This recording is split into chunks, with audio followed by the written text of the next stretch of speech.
الحمد لله رب العالمين والصلاة والسلام على رسوله الكريم وعلى آله وأصحابه أجمعين، أما بعد. أعوذ بالله من الشيطان الرجيم. بسم الله الرحمن الرحيم. قل هل يستوي الذين يعلمون والذين لا يعلمون؟ صدق الله العظيم. وقال رسول الله صلى الله عليه وسلم: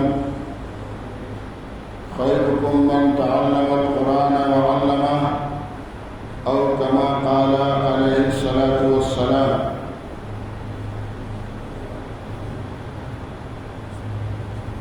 محترم حضرات، حاضرین مسجد، اپنی اولادوں پر رحم کرو. اے لوگوں، اپنی اولادوں پر رحم کرو. اے لوگوں، اپنی بیٹیوں اور بیٹوں پر رحم کرو. یہ بات میں اس لیے کہہ رہا ہوں کہ آج جس دور سے ہم گزر رہے ہیں،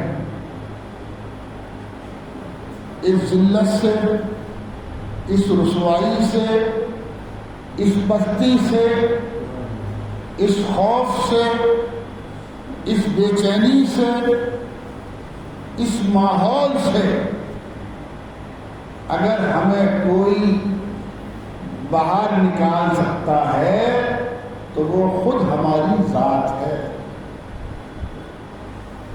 ایک انسان بیمار ہو جائے، اب اس بیمار کی بیماری کون دور کر سکتا ہے؟ اصل تو اللہ ہی کو دور کرنا ہے. اصل تو اللہ ہی کو دور کرنا ہے، لیکن سبب کے اعتبار سے جب تک وہ بیمار پرہیز نہیں کرے گا، دوا وقت پر نہیں کھائے گا، اپنی بیماری کو ختم اور دور کرنے کی کوشش و تدبیریں نہیں کرے گا. کینسر ہو گیا، شوگر ہو گیا، ہارٹ بلاک ہو گیا، دماغ نے کام کرنا چھوڑ دیا، جگر خراب ہو گیا، اب ہاتھ پہ ہاتھ رکھ کے بیٹھ جائے کہ بس اب تو مجھے مرنا ہی ہے، اور قبرستان میں جا کے اپنا مکان بھی بنا لے کہ یہیں مروں گا، یہیں دفن ہو جاؤں گا. تو اسے کوئی عقل مند کہے گا اس آدمی کو؟ کوئی عقل مند کہے گا؟ ارے بھائی، سبب کے درجے میں فرمایا جناب محمد رسول اللہ صلی اللہ علیہ وسلم نے لکل دائن دوا، موت کے علاوہ ہر بیماری کی دوا اللہ نے رکھی ہے. سمجھداری کا تقاضا یہ ہے جو بیماری ہو جائے سب سے پہلے پرہیز کرو. سب سے پہلے پرہیز، اس لیے کہ بیماری اتنی دوا سے ٹھیک نہیں ہوتی جتنی پرہیز کرنے سے اس میں اضافہ فوراً رک جاتا ہے. فوراً رک جائے گا، پرہیز شروع کر دو، اب یہ دوا کھاؤ، اللہ صحت و شفا دیتا ہے. اللہ وَإِذَا مَرِضْتُ فَهُوَ يَشْفِينِ، اللہ فرما رہا ہے کہ اللہ سے ہم دعا کرتے ہیں کہ جب ہم بیمار ہو جاتے ہیں شفا کون دیتا؟ اللہ. يُخْرِجُ الْحَيَّ مِنَ الْمَيِّتِ، اللہ تو اس پر قادر ہے مردوں سے زندہ پیدا کر دے، زندوں سے مردہ پیدا کر دے، اس پر قادر ہے. جو آج حالات امت مسلمہ پر ہے، انسانیت پر ہے، کمزوروں پر ہیں، مظلوموں پر ہیں، یہ حالات صرف مسلمانوں پر نہیں ہیں، دبے بچھڑوں پر بھی ہیں، کمزوروں پر بھی ہیں، مظلوموں پر بھی ہیں، بے سہاراؤں پر بھی ہیں. انہیں بھی کوئی انصاف دینے کے لیے تیار نہیں ہے، اور ہم پر بھی یہ ہمارے اوپر جو حالات ہیں اسے صرف اور صرف ہم ہی دور کر سکتے ہیں۔ اگر ہم خواب غفلت سے بیدار ہو جائیں، اگر ہم غفلت دور کر دیں اور ہم سب سارے کے سارے اپنی اپنی سماجی، قومی، ملی، اسلامی ذمہ داریوں کو سمجھنے لگیں اور ہم سب مل کر انہیں پورا کرنے لگیں، آج بھی ہمارے حالات بدل سکتے ہیں۔ اور ان تمام حالات کے بدلنے کا قرآنی نسخہ جو اللہ نے ہمیں دیا ہے، نبوی نسخہ جو حضور اکرم صلی اللہ علیہ وسلم نے ہمیں دیا ہے، ہمارے اسلاف اور بزرگوں کے تجربے کا نسخہ جو کتاب و سنت سے ہی نکلتا ہے، تعلیم ہے۔ تعلیم کیا ہے؟ آپ کی جیسی گزر گئی، جیسی گزر رہی ہے۔ اگر آپ اپنی نسلوں پر رحم کرنا چاہتے ہیں، اگر آپ اپنی نسلوں پر رحم کرنا چاہتے ہیں تو خدا کے واسطے ہر بچے کو پڑھائیے، ہر بچی کو پڑھائیے۔ آج کے بھی گھٹا ٹوک اندھیروں میں تعلیم ہی ایک امید کی کرن ہے۔ ابھی اسی مہینے میں MBBS نیٹ کے امتحان کا رزلٹ آیا ہے، تو مسلمانوں کی جو تنظیمیں، جو NGO اس پر کام کر رہی ہیں، الحمدللہ بڑے اچھے اس کے رزلٹ ہیں، بڑے اچھے اس کے رزلٹ ہیں۔ مولانا بدر الدین اجمل قاسمی جو ممبر آف پارلیمنٹ ہیں، دارالعلوم دیوبند کی شورا کے ممبر ہیں، ایک عالم دین ہیں، آسام میں سینکڑوں کالج اور اسکول چلا رہے ہیں۔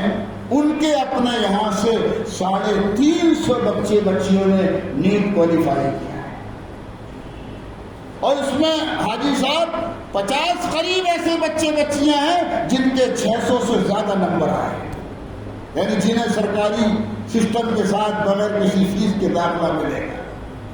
شاہین گروپ والے حیدرآباد، بیدر و کرناٹک والے، ان کے یہاں سے تقریباً 400 بچے بچیاں نے نیٹ کوالیفائی کیا، IAS میں، IPS میں، MBBS میں، B.Ed میں، مختلف اعلیٰ تعلیم کے شعبوں میں، سرکاری اور غیر سرکاری شعبوں میں جو بچے پڑھ رہے ہیں وہ آگے بڑھ رہے ہیں۔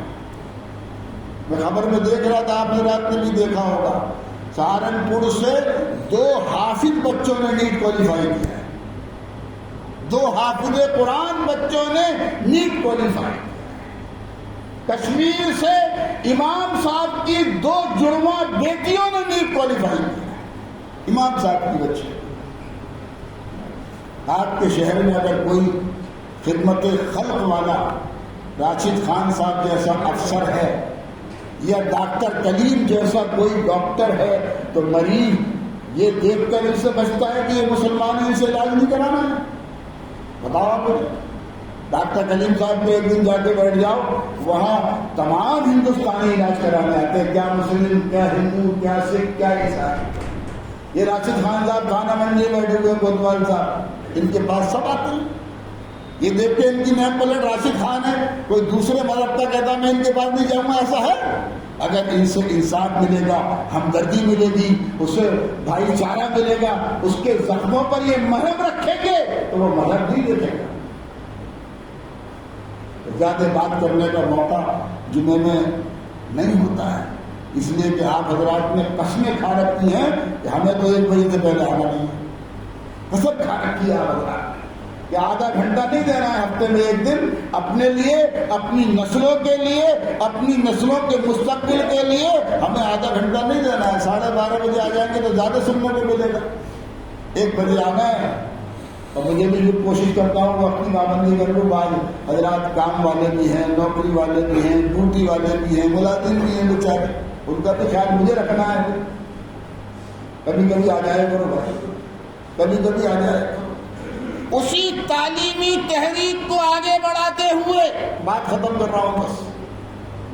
آپ کے ادارے جامعۃ الطیبات نے ایک قدم آگے بڑھایا ہے. شائن گروپ آف انڈیا کا سینٹر جامعۃ الطیبات نے قائم کیا ہے.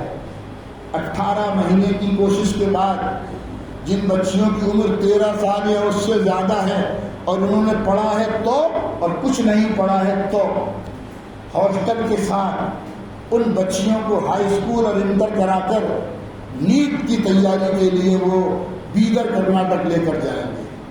ہائی اسکول اور انٹر یہی آپ کے ادارے جامعۃ الطیبات حبیب گڑھ میں کرائیں گے. انہی کا اسٹاف پڑھانے آیا ہے. پڑھانے کی کوئی فیس نہیں ہے. ہاسٹل میں رہنے اور کھانے کی فیس 3000 روپے ماہانہ انہوں نے رکھا ہے. منڈی سمیتی کے بعد جو ڈھابے لگے ہوئے ہیں, کسی بھی ڈھابے پر 3 وقت کا کھانا 100 روپے میں نہیں ملے گا. 3 وقت کا کھانا, 24 گھنٹے کی تعلیم اور 24 گھنٹے کی دیکھ بھال, اور 18 مہینے میں ہائی اسکول اور دوسرے 18 مہینوں میں انٹر, اور اس کے بعد جو بچی doctor, engineer, master, chartered accountant جو کچھ بننا چاہتی ہے اس کے لیے وہ اپنی اکیڈمی میں لے جانے کے لیے تیار ہے. سہارنپور کے غیور مسلمانوں, اٹھو, آنکھیں کھولو, ہوش کے ناخون لو. اٹھو, آنکھیں کھولو, ہوش کے ناخون لو.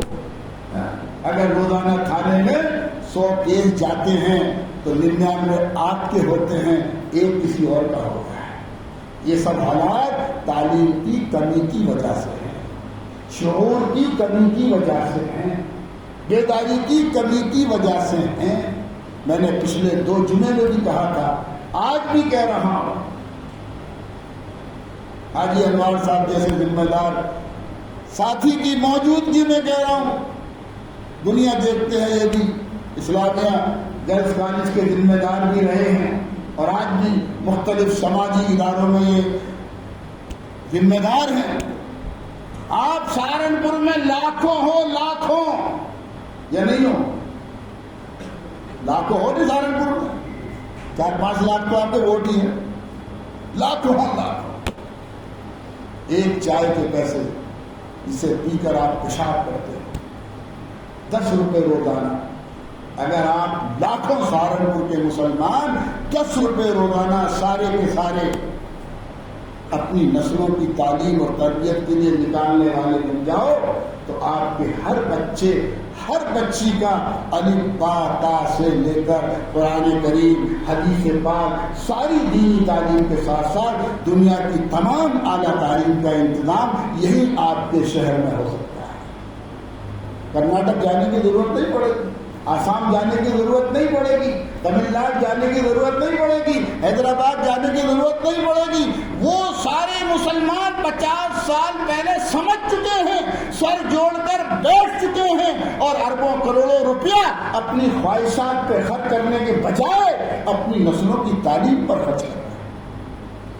گلف کے اندر عرب ملکوں میں جتنے بھی انجینئر کی ضرورت ہے, جتنے بھی انجینئروں کی ضرورت ہے, تنہا حیدرآباد پورا کرتا ہے. تنہا حیدرآباد گلف کے عرب ملکوں کے 50 ملکوں میں جتنے بھی انجینئر چاہیے تنہا حیدرآباد دیتا ہے. کیا کہ آپ سے میں عرض کروں, خدا نے کبھی اس قوم کی حالت نہیں بدلی, نہ ہو یہ خیال جس سے خود اپنی حالت کے بدلنے کا. نہ میری تقریر سے, نہ صرف آپ کے سننے سے بات نہیں بنے گی. میدان عمل میں آنا ہوگا, جانی مالی قربانی دینی ہوگی. ایک وقت کی روٹی کھانے کو ملے اور ایک وقت فاقہ بھی کرنا پڑے تو فاقہ کرنا پڑے گا. تب جا کے مستقبل میں آپ کی نسلوں کا تحفظ اور ان کی بقا ہو سکے گی. دلتوں سے سبق لے لو, انہوں نے آپ کے مزدوریاں کی ہیں, آپ کے جوتے گاٹھے ہیں, آپ کے مزدوریاں کی ہیں, آپ کے جوتے گاٹے ہیں, اپنے بچوں کو پڑھایا ہے, اپنی بچیوں کو پڑھایا ہے. ان کے ماں باپ کی اس قربانی کی برکت سے ان کے بچے بچیاں collector, commissioner, I G, D I G بن کر ہمارے اوپر حکومت کر رہے ہیں. نہ سمجھو گے تو مٹ جاؤ گے ہندی مسلمانوں, تمہاری داستان تک بھی نہ رہے گی. داستانوں میں اللہ تعالی ہم سب کو حسن فکر اور حسن عمل کی توفیق عطا فرمائے۔ کامیابی کام سے ہوگی نہ کہ حسن کلام سے ہوگی۔ وما توفیقی الا باللہ العلی العظیم۔ بھائی آ جائے کرو 12:30 بجے، آؤ گے انشاءاللہ۔ اب گرمی میں تو آگے مشین میں بیٹھ جاؤ، گرمی سے ہی بچ جاؤ گے۔ ہاں پنکھے کی ہوا ملے گی، اعتکاف کی نیت سے بیٹھو گے، جتنی دیر بیٹھو گے ثواب ملے گا۔ نوجوانوں تم تو آگے بڑھو، آگے نکلو، تمہارے کندھوں پہ قوم کا مستقبل ہے۔ آ جاؤ امام صاحب۔